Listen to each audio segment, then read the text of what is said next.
Un regalo para Julia, cuento de Francisco Maciani. Cuando la inseguridad y el temor ganan la partida, el final siempre es triste. Un joven enamorado debe elegir un regalo de cumpleaños muy especial para la chica de sus sueños. Con pocos recursos económicos, tendrá que sorprenderla, seducirla, enamorarla. Luego de ver diferentes opciones, se decide a regalarle un pollo, pero al final, el temor le juega una mala pasada. Por Fernando Ciel. Un regalo para Julia, es un cuento del escritor venezolano Francisco Maciani, Caracas, 1944, registrado al nacer como François Maciani Antonietti, y conocido popularmente como Pancho Maciani. El relato forma parte del libro Las primeras hojas de la noche, 1970, publicado en la ciudad de Caracas por Monte Ávila Editores. Este libro, lo mismo que su otra obra de relatos, la titulada El llanero solitario, tiene la cabeza pelada como un cepillo de dientes, 1975, ha gozado de gran popularidad en su país, desde su publicación. Quizás este hecho radique en que sus relatos, además de estar muy bien escritos, llegan a un amplio margen de lectores. La mayor parte de los cuentos presentan protagonistas adolescentes que se enfrentan por primera vez a los aspectos importantes de la existencia. Por lo general, Maciani elige como voz narrativa la primera persona, como es el caso del cuento elegido para el estudio, lo que le permite mostrarnos ese lenguaje coloquial, cotidiano, emotivo y por momentos humorístico, del mundo adolescente. Y son precisamente las vivencias de ese mundo, las primeras alegrías y tristezas vitales, las que conforman el material narrativo de sus relatos. El tema central del cuento es la inseguridad, encarnada en las acciones que lleva adelante el personaje protagonista.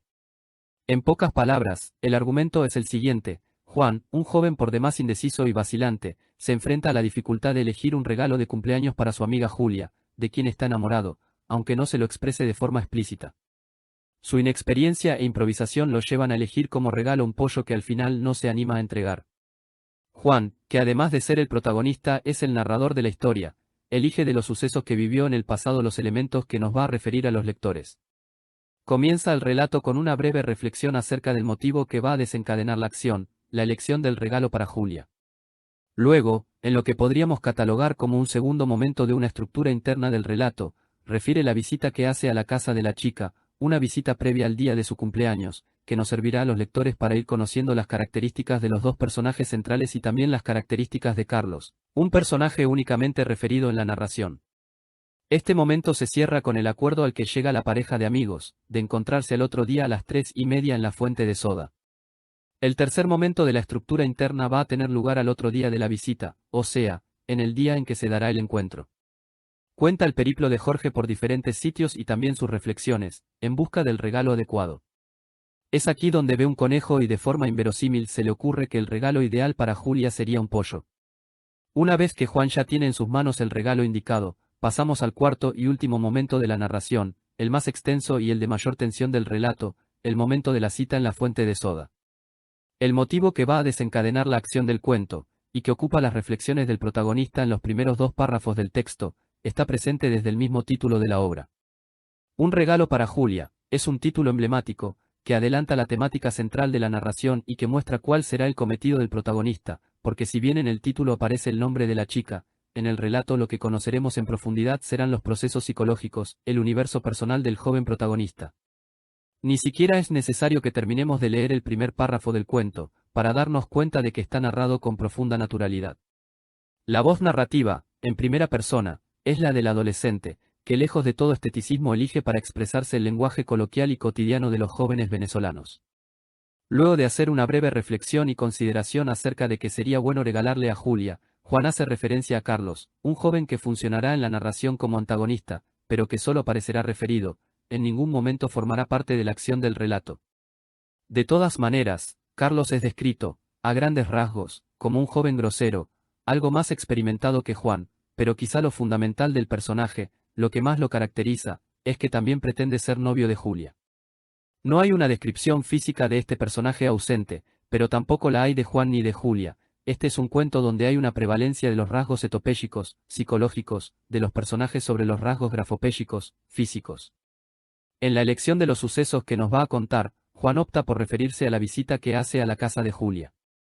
Allí los lectores iremos conociendo la personalidad, tanto de Juan, como de Julia.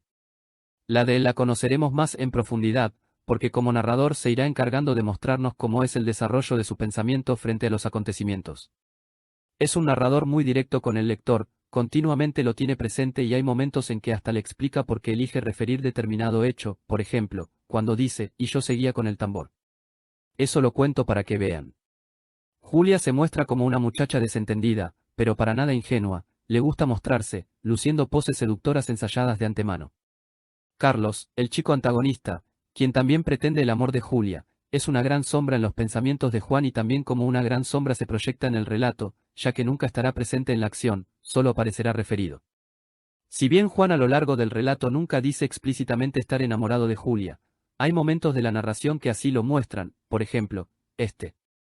Cuando eso pasa, cuando me sonríe, entonces yo aprovecho para verle la boquita, esos dos gajitos de naranja, porque es así, tiene dos gajitos de naranja, y sé por ejemplo que el labio de arriba, cuando se separa del de abajo, parece que le diera miedo dejarlo solo, y entonces tiembla un poquito, no mucho, un poquito solamente y entonces se le acerca y lo acompaña un poco y entonces entre los dos gajitos él como un juguito que le mancha un poco las arruguitas de los labios y entonces yo. Siento un mareo y algo como un chicle entre las muelas y ella se me queda mirando y me dice: ¿qué te pasa? Y despierto. Sé que nunca sería capaz de agarrarle la mano, nunca. Ese pasaje, además de agregarle lirismo a la narración, muestra la característica principal de Juan, el temor, la falta de atrevimiento para afrontar las situaciones y llevar a cabo sus deseos. Como la mayoría de los jóvenes, Juan cuenta únicamente con el dinero que le da su mamá para satisfacer sus necesidades. Con lo que ésta le da, sale a buscar el regalo para la muchacha y le termina comprando un pollo, como ya se dijo, algo inverosímil. Quizá la elección radique en que, como Julia pertenece a una familia de buena posición económica, lo sabemos por la cantidad de personal de servicio que tiene en su casa, Juan quiera seducirla con un regalo que no se caracterice por el valor material, sino emotivo. En fin, quizá por eso, por inexperiencia, o por un impulso que le hizo pensar que ese sería un regalo único y especial, es que termina eligiendo el pollo. Luego de tener en sus manos el regalo deseado, se dirige al lugar donde estaba estipulado el encuentro con Julia a las 3:30 de la tarde, a la fuente de soda.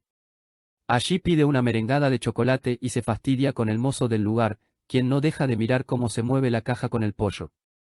Como son casi las 4 y la muchacha no hace acto de presencia, decide llamarla por teléfono a la casa.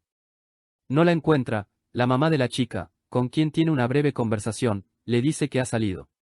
Tras fastidiarse nuevamente con el mozo, quien de forma chismosa le pregunta directamente para quién es el regalo, o sea, para quién es el pollo, llega Julia.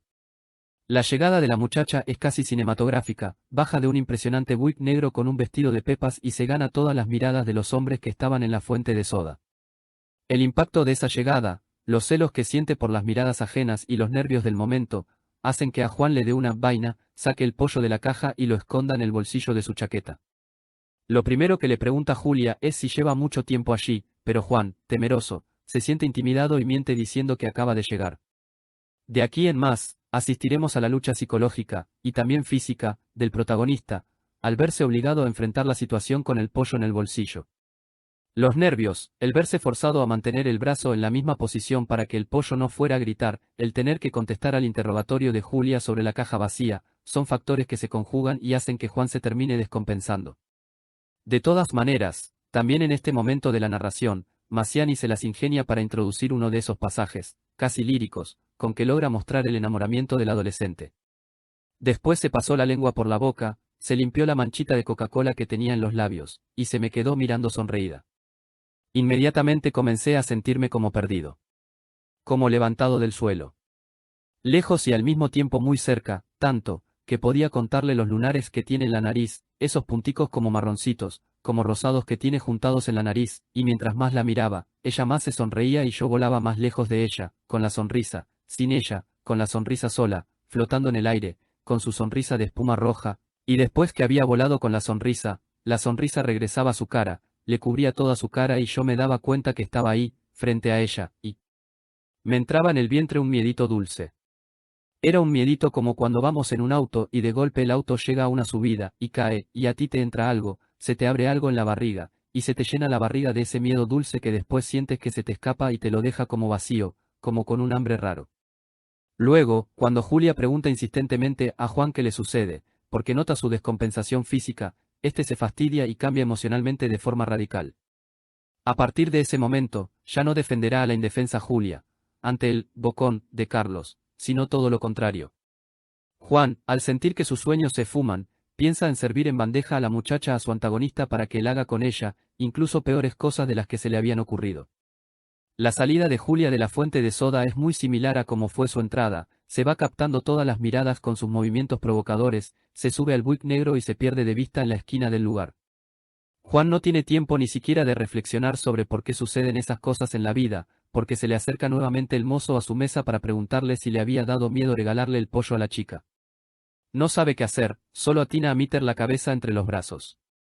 El mozo se aleja y junto a un gordo que estaba en el lugar comienzan a burlarse de Juan, lo que lleva a que el protagonista de esta historia comience a llorar, al sentir que ya todo está perdido y nada importa.